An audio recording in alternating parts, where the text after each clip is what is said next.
E aí a pergunta, né, que vale US$ 1 milhão, ou talvez até mais, é o que é um EPI eficaz?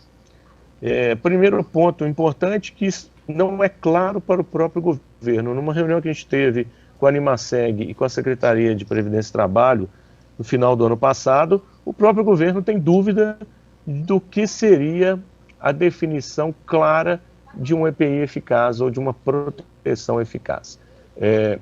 Porém, né, a gente traz para a discussão vários pontos importantes. Primeiro, esse tema não é discutido em lugar nenhum do mundo. No mundo não se tem dúvida da eficácia do EPI, não se tem dúvida da eficácia da proteção. Qualquer instituto decente aí que você pegar, seja a NIOSH, a CGH, OSHA Europeia, OSHA Americana, Comunidade Europeia, o foco é muito claro, né? Como se evidencia um EPI eficaz, como que é importante a hierarquia do controle, trabalhando primeiro os controles de engenharia e, na sequência, os controles administrativos e, por último, os dispositivos de proteção individual. E não se tem dúvida, nenhum instituto, qualquer documento que você acesse, esse tema não é discutido, né? E um outro ponto que é importante com relação a essa visão externa, né, que ela é bem simplificada. Trata-se do programa de conservação auditiva, que se você pegar o da Fundacentro, né, disponível aí na internet facilmente, ele é uma cópia do da NIOSH, com alguma coisa ou outra de outros institutos. Tem uma aberração, uma pequena aberração, que é a questão do EarFit, que é o teste individual, né, que é uma tecnologia de um único fabricante que cria um certo monopólio, mas se você olhar no âmbito geral, um programa de conservação auditiva bem elaborado, bem implementado, ele deveria garantir, não só teoricamente, tecnicamente, mas documentalmente, o que facilitaria a vida dos nossos colegas aí, do Alessandro e do Marcos, toda a defesa da eficácia do EPI. E outro ponto externo que é bastante relevante é que lá no exterior não existe esses impactos pecuniários, nem a aposentadoria antecipada, nem os adicionais de insalubridade. E para finalizar, né, que está dentro da tese do STF, que também aparece nesse vídeo divulgado pelo Paulo Rogério, não se discute no exterior a questão do danos por via óssea. O último estudo conhecido a respeito disso data aí do final da década de 70, um estudo holandês, onde que chegaram à conclusão que para se ter danos via óssea, seja o aparelho auditivo, que é o principal dano causado pelo ruído, ou até mesmo para os efeitos com causa, que é o caso da hipertensão e de outras doenças coronárias, etc., a exposição teria que ser extremamente alta. Aí nós estamos falando algo aí em torno de 120, 140 decibéis, o que extrapola muito aos valores de limite de tolerância discutidos no Brasil. Então, se há no Brasil uma necessidade, uma vontade, né, fora do contexto, mais realista que o rei, de colocar a questão por via óssea, deveria se fazer um estudo e definir qual seria esse limite, o que provavelmente seria um limite bastante alto. Seguindo na linha, né, de o que é um EPI eficaz, eu vou detalhar um pouco a visão um pouco mais técnica, mas teoricamente seria você observar a fonte, observar as barreiras que são os EPCs, e aí depois eu vou fazer uma crítica a essa questão do EPC, né? Culturalmente, o profissional de segurança e as empresas não valorizam a questão do EPC, e o delta entre a fonte e o que sai do EPC seria a eficácia, né, a atenuação, a contribuição daquele EPC para a redução da onda sonora, do nível de pressão sonora entre a fonte e a trajetória. E no caso do EPI, né, seria a mesma visão, seria uma avaliação daquilo que chega no EPI e aquilo que entra. E aí nós temos vários métodos, né, conhecidos e que podem ser utilizados, como ANSI-A, ANSI-B, o método longo, o método curto, NSR, NSSF, Subject Fit, que são métodos que os profissionais têm que exercitar, escolher o melhor método que melhor se aplica ao seu segmento, ao tipo de ruído gerado, ao tipo de trabalho executado e chegar a uma conclusão técnica sobre isso. Eu trago aqui uma figura, né, que amanhã, inclusive, a gente vai estar fazendo um webinar para discutir a nova legislação de saúde e segurança. Eu não vou entrar no detalhe dela aqui. Quem tiver interesse nessa discussão, amanhã às 19 horas, está sendo divulgado pelo meu LinkedIn. É muito importante que a gente entenda nessa tela aqui 2 itens. Primeiro, uma tendência de harmonização. Então, toda a questão relacionada ao ruído trabalhista e previdenciário vão ser harmonizados. Então, o que tiver escrito no NR9, no NR15, principalmente na 15, que é onde trata da insalubridade, vai impactar na aposentadoria especial. Aqui é só uma visão, né, de um esquema mostrando como que as normas e essa nova visão que o governo está fazendo mostra uma interação bastante significativa de como se está desenhando o novo modelo de gestão de riscos de saúde ocupacional, que vai ter impactos não só na folha de pagamento, no que tange o pagamento de insalubridade e periculosidade, mas também no adicional RAT para a aposentadoria especial, na preparação da mão de obra, que esse é um ponto que as empresas também não levam em consideração, mas se o cara aposenta antecipadamente, ele também tem que levar em consideração a questão da reposição da mão de obra, da não possível retorno daquele empregado para condições insalubres e etc. No material lá do STF, né, ele fala que a declaração no PPP não é suficiente para elidir, né, para comprovar a eficácia do EPI. E ele está, ao meu ver, em parte correto, realmente só declarar não é suficiente, mas aí tem 2 aspectos importantes, né? Aquela declaração, aí é opinião, ok? Ela leva em consideração uma responsabilidade técnica do profissional que está com o nome dele lá no PPP. Então, o momento que o profissional, o engenheiro de segurança, o médico do trabalho, atesta, através daquele simples flag lá, falando que o EPI é eficaz, ele tem que ter por trás daquele flag todo um programa de conservação auditiva bem realizado, bem monitorado e bem registrado, né? E aí ele pode usar várias fontes, né? Existem fontes inúmeras para serem consultadas, inclusive a Fundacentro, mas tem NIOSH com excelentes programas, OSHA Europeia, o IHS da Grã-Bretanha, e que podem ser usadas como fonte para gerar um bom PCA. E é esse PCA que vai caracterizar a eficácia do EPI.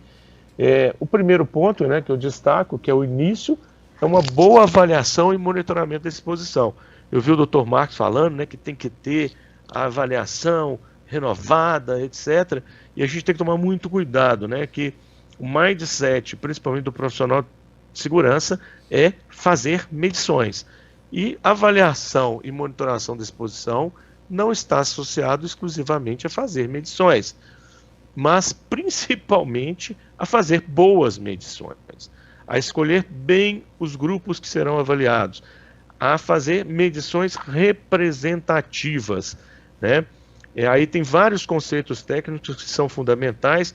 Quando a gente fala de dosimetria, né, é o ruído equivalente. Então, a questão da intermitência do cara, se ele vai e volta a locais ruidosos, a dosimetria quebra isso, né, porque ela vai dar um ruído equivalente a 8 horas de exposição. Então, quando a gente discute uma dosimetria, se ela foi bem feita, se ela é bem representativa, nós estamos assumindo que aquele profissional, independente da intermitência dos ruídos durante a jornada, o ruído equivalente, ou seja, equivale ele ter ficado a um ruído constante daquele valor da dosimetria. E esse conceito é extremamente relevante para que os profissionais entendam a importância da dosimetria.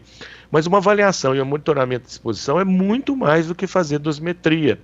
É iniciar através do reconhecimento dos postos de trabalho que possuem o risco ruído como sendo importante, como sendo substancial, como sendo mensurável e monitorável, né?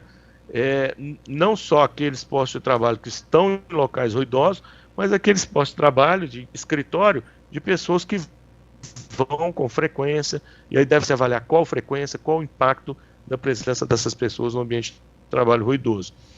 Existe um tipo de avaliação que é muito pouco usada no Brasil, mas que é extremamente relevante para essa avaliação e monitoramento, que é a questão associada a gente chama de avaliação exploratória. Essa avaliação exploratória ela é extremamente importante porque ela possibilita não só uma estimativa melhor de quem está exposto, que nível que está exposto, mas também uma melhor seleção do equipamento de proteção individual mais direcionado para a área. É muito comum hoje aqui no Brasil não se usar técnicas de seleção com uso, né, de avaliação exploratória ou a própria dosimetria de forma correta. Se escolhe o protetor, muitas vezes, sem uma técnica apropriada. Os controles de engenharias administrativos, né, aqui um ponto extremamente relevante que eu oriento todos que eu tenho oportunidade, é que o EPI ele nunca pode ser a única proteção do trabalhador. As empresas têm que ter em mente que o EPI ele é sempre complementar. A empresa tem que investir em proteção coletiva. A empresa tem que investir em controles administrativos e complementar essa proteção naqueles casos onde a proteção coletiva não é suficiente ou não é viável, por exemplo, um mecânico que entra dentro da própria proteção coletiva para fazer uma inspeção, um reparo, ele vai ter que completar a proteção dele com a proteção individual. Mas é extremamente relevante que se documente todos os equipamentos de proteção coletiva, e aí a gente cita alguns exemplos que parecem uma forçação de barra, mas não é. Por exemplo, uma proteção de um motor elétrico, ela tem a função de proteção coletiva para o ruído. E é facilmente verificável a sua eficácia, basta medir o ruído do motor sem a proteção e depois com a proteção. E ali você verifica a eficácia dessa proteção coletiva. Os dispositivos de proteção individual, né, seleção e ajuste ao trabalhador, manutenção e troca, têm que ser registrados no programa de conservação auditiva e têm que ser seguidos à risca. E aqui um problema muito grave, que é o ajuste ao trabalhador. A gente não leva normalmente em consideração a opinião do trabalhador, o conforto do uso do equipamento de proteção, e se aquele equipamento de proteção está ajustado à característica do trabalhador, seja do canal auditivo, seja da face, seja da questão de uso em conjunto com outros EPIs, como óculos, capacete, etc. Então, tudo isso tem que ser registrado, tem que ter um bom controle e tem que ser monitorado constantemente. A parte de educação, motivação, treinamento, né, inclusive ensinando a higienização, a inspeção do trabalhador, para que ele defina um período de troca precoce, se necessário, e a troca regular, que deve ser definida pela equipe de segurança. Mas higiene ocupacional. Mas a gente tem que lembrar que a própria inspeção do trabalhador pode levar ele a uma troca precoce, e isso tem que ser treinado, registrado e de alguma forma documentado. A auditoria, fiscalização do uso e avaliação biológica, que é a famosa audiometria, né, ela é fundamental para fechar o ciclo da avaliação da eficácia, né? E aí, para os advogados, aí, eu coloco uma questão que é bastante relevante, que é a queda da perda auditiva nos últimos 15 a 20 anos, em decorrência da popularização do uso do protetor auricular. A gente percebe, principalmente nas empresas grandes, onde o uso foi massificado na final da década de 90 para frente, o índice de adoecimento, de perda auditiva, é significativamente reduzido para a perda auditiva. Então, acho que esses argumentos também têm que ser usados na parte jurídica. Para finalizar, uma análise crítica para a melhoria do processo do PCA.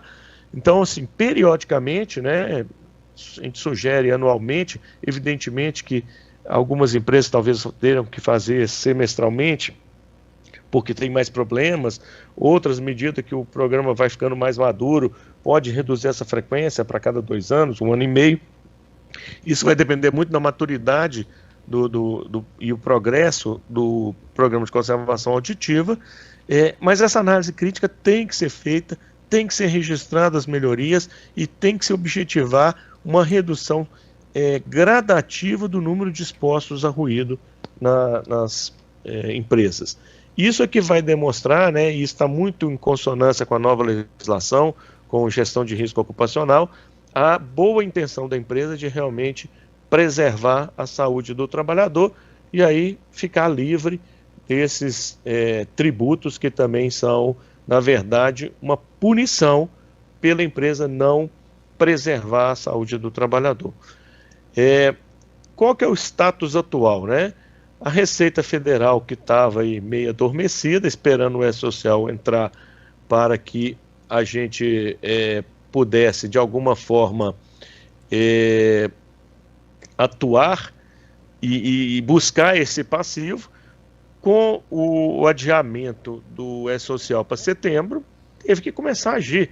Eles estão perdendo dinheiro, né? A gente estima aí, na minha empresa, é algo em torno de R$1 milhão por mês. Então, a Receita não ia ficar aguardando, né? Com relação aos agentes químicos, teve uma ação também no posto de gasolina, que tem associado aí a Linac, que é um outro problema gravíssimo que a gente tem que enfrentar, e acabou tendo uma liminar e suspendendo essa ação. Mas é muito relevante que a gente entenda que eles não vão perder esse dinheiro. Um outro ponto relevante com relação à Receita é que, com a mudança da legislação, principalmente se a gente conseguir alterar a NR15 de uma forma técnica, aproveitando a mudança da Constituição, que lá fala claramente agora na Constituição sobre efetiva exposição, se a gente conseguir, através de um trabalho de base, usando as instituições, que a eficácia do EPI fique clara para todos, né, o PCA vai ser a base, ninguém tem dúvida disso, esse passivo ele vai se desfacelar a partir da programação do novo decreto 3048, que está para sair, e da nova NR15. Então eles não podem, né, e se eu tivesse lá na Receita, eu faria o mesmo, perder o passivo, porque haverá grandes e boas batalhas judiciais. Então, o que nós temos pela frente é uma grande tormenta, né? Não tem como a gente mudar o passado. A gente pode tentar mudar o futuro e é muito importante que todos pressionem as suas instituições, que contribuam com o seu conhecimento técnico para a gente tentar mudar o futuro. Mas o passado né? O nosso passado nos condena, viu, doutor Marcos? Eu perdi a palestra do doutor Alessandro, mas eu vi o doutor Marcos falando da dificuldade documental que existe para comprovar que entrega o EPI, que treina, que fiscaliza. Então, esse passado aí nos remete a essa tormenta que está chegando, né? E a nossa preocupação é que tem muita gente deitado no parque esperando a tormenta. Que não, as empresas, pouquíssimas a gente tem visto, só se movimentam depois que o leão chega. Depois que o leão mostra a cara e mostra a conta, é que estão se mobilizando. Então, o recado que eu gostaria de trazer aqui primeiro, não espere o leão chegar, não espere a tormenta chegar. Já começa a levantar toda a sua documentação, tentar reduzir as fragilidades, tentar buscar as boas práticas de mercado aí, as empresas grandes têm boas práticas, para tentar exatamente fugir do momento crítico, que é a hora que a conta chegar. Porque na hora que a conta chegar, nós vamos gastar dinheiro aí com o doutor Marcos, com o doutor Alessandro, e vamos tentar reduzir o impacto. Mas vai ser muito difícil, muito complexo reduzir o impacto total, porque existem muitas evidências contra a gente, né? E aí deixa um alerta especial aos profissionais de saúde e segurança. Não sei como é que o público está com relação a essas equipes, Mas aqui existe 2 pontos, né? Depois eu gostaria que o doutor Marcos e o doutor Alessandro falassem um pouco disso, que é a parte da falsidade ideológica, criminais da Polícia Federal apurando essa falsidade ideológica, que é quando a gente coloca num laudo lá do PPP, falando que o EPI é eficaz, e a gente perde, o INSS perde na justiça, falando que o EPI é ineficaz, ele pede à Polícia Federal para abrir um inquérito e apurar se aquele profissional não mentiu no documento, né? Então, se não tiver todas as evidências comprovando a eficácia do EPI, vai ser constatada que houve uma falsidade ideológica ao registrar lá o EPI eficaz no PPP. Isso é um crime, né? Importante. Então, essa visão aqui ela é bastante apocalíptica, né? E a gente vem alertando já há mais de 5 anos as empresas, e poucas empresas se moveram em função de buscar tanto uma melhoria no seu processo para garantir a comprovação da eficácia do EPI, quanto também da levantamento da documentação para esses casos de contingência. E aí a pergunta, né, é exatamente o que cada empresa quer fazer, né? Quer ser protagonista, luz, câmera e ação, vamos correr atrás, vamos tentar reduzir o impacto do passado e tentar mudar o futuro, ou se a gente vai ficar esperando o terremoto, o maremoto, o furacão passar, o leão vir e apresentar a conta. Então, cada empresa, cada profissional tem que pensar qual atitude que ele quer fazer. Eu trago aqui agora, rapidamente, 10 questões associadas à NR9 e 15, do anexo ruído, que as empresas devem se ater, né, e buscar respostas, e, se possível, contribuir para a discussão das NRs que vão acontecer. A gente não sabe ainda como é que o coronavírus vai impactar nesse processo todo, mas vai acontecer em breve. Primeiro, quais são os métodos, né? E aí é muito importante a gente não travar a NR em métodos específicos como a NHO 01, mas a gente falar que a empresa, deixar bem claro que a empresa deve adotar métodos para avaliação da exposição, né, sem prender a nenhum método específico, mas é importante que as empresas busquem esses métodos, né? Que a gente busque os métodos mais conhecidos, mais reconhecidos, e apliquem eles de forma bastante efetiva nas empresas. Então, é que as empresas questionem quais são os métodos que estão sendo usados hoje. São métodos reconhecidos? São métodos usados? Quem usa? Que país que usa? Nós estamos usando métodos empíricos criados internamente, ou nós estamos usando técnica realmente de mercado? O segundo é o conceito de avaliação representativa da exposição, o famoso grupo de exposição semelhante, né? Eu vejo aqui, quando eu discuto com várias empresas, uma confusão tremenda desse conceito de grupo de exposição semelhante, uma dificuldade muito grande de fazer avaliações representativas, e abaixo eu vou colocar num outro tópico aqui que é bastante complexo e que afeta bastante essa avaliação representativa, mas depois no canal nosso do YouTube, do LinkedIn, nós vamos estar colocando algumas boas práticas para esse tipo de coisa, né? Para esse tipo de avaliação. Quem quiser seguir lá, a gente vai estar dando essas dicas.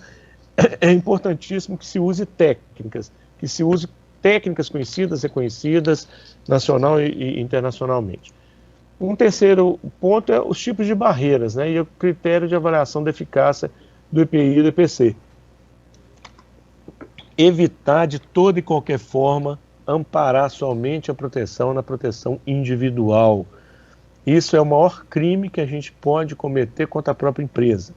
Então, trabalhar forte na identificação dos EPCs que já existem e trabalhar forte na criação de novos EPCs. Existem soluções super simples, super práticas, né? Uma proteção de um acoplamento pode reduzir um pouco, né? Tem empresas que têm 100 máquinas num galpão. Se você conseguir reduzir um pouquinho do ruído em cada máquina, o impacto é bastante significativo no somatório. Então, os profissionais têm que mudar o mindset, a mentalidade de manter a proteção somente atrelada a equipamento de proteção individual. Não só já caiu há muito tempo, como o reforço das novas legislações, do GRO principalmente, vão demonstrar claramente que esse é o caminho errado.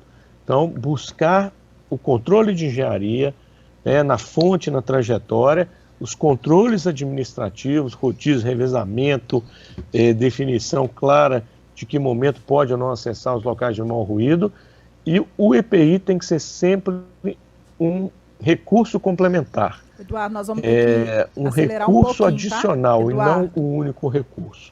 Eduardo, o quarto ponto que eu trago são os critérios mínimos de treinamento, conservação e reposição das proteções. A empresa tem que definir isso claramente, os empregados têm que conhecer isso claramente. Quem usa o EPI e mais, quem tem um EPC na área tem que saber quais são os EPCs e como eles funcionam. E para o EPI, ele tem que saber inspecionar, ele tem que ter liberdade e oportunidade de solicitar a troca precoce, fora do padrão estabelecido pelo SESMIT, e isso é fundamental. Isso tem que ser muito bem registrado para ajudar o Alessandro e o Marcos aí na missão árdua de defender a empresa. E o uso do monitoramento biológico com critérios validados, né, para comprovar realmente o fechamento do ciclo. Aqui um ponto de atenção, né, tem algumas empresas que os empregados têm atividades extra empresa que podem ser críticas, né? O cara trabalha numa banda à noite, o cara participa do coral da igreja, o cara participa de algum esporte ou tem uma oficininha em casa de serralheria, e isso tudo a empresa tem que trabalhar para conscientizar e levar a conservação auditiva a nível do trabalho extra. E o agravante, né, eu até estou usando aqui, não sei se vocês estão vendo a imagem, mas é o fone de ouvido. O uso indiscriminado do fone de ouvido para ouvir música também é um fator aí que tem que ser trabalhado dentro do PCA. Fechando aí os últimos 5 itens, né, separação dos critérios de prevenção e salubridade, né, o governo já sinalizou isso de uma forma bastante provocativa e nós temos que entender isso. E finalizando aqui, né, tentando finalizar aí por causa até da questão do tempo, os efeitos secundários da explosão ao ruído, o mundo não considera, a discussão sobre o critério de dobra que eu já havia colocado, fraude nas avaliações, esse é um ponto extremamente crítico. A partir do momento que o empregado sabe que um ruído acima de 85, e dependendo do uso do EPI, que vai protegê-lo, vai dar ele uma aposentadoria precoce, eles vão fraudar as avaliações. Existem técnicas também para trabalhar isso. E, finalmente, né, o PCA tem que ser um grande documento para a questão do ruído. As empresas têm que entender que esse documento é fundamental e que deve ser usado, inclusive juridicamente, para comprovar que esse ciclo todo foi realizado. Peço desculpas aí pelas falhas, né? Infelizmente a empresa, felizmente talvez, por conta do coronavírus, cancelou todos os eventos externos, eu tive que participar aqui online. Deixa aqui meu e-mail, quem quiser mandar mensagem, questionamentos, meu canal também aqui no LinkedIn. Essa semana a gente está lançando na quarta-feira uma palestra sobre uma discussão sobre a nova legislação e um canal chamado Dr. Safety, que é para a gente estar discutindo, trazendo muita informação a respeito da saúde e segurança, de sustentabilidade, meio ambiente, economia circular. Convido a todos a participar aí, o lançamento vai ser essa semana. Vou me encerrar nesse momento aqui e vou tentar participar aqui, voltando meu áudio para me ouvir a parte aí do YouTube. Muito obrigado.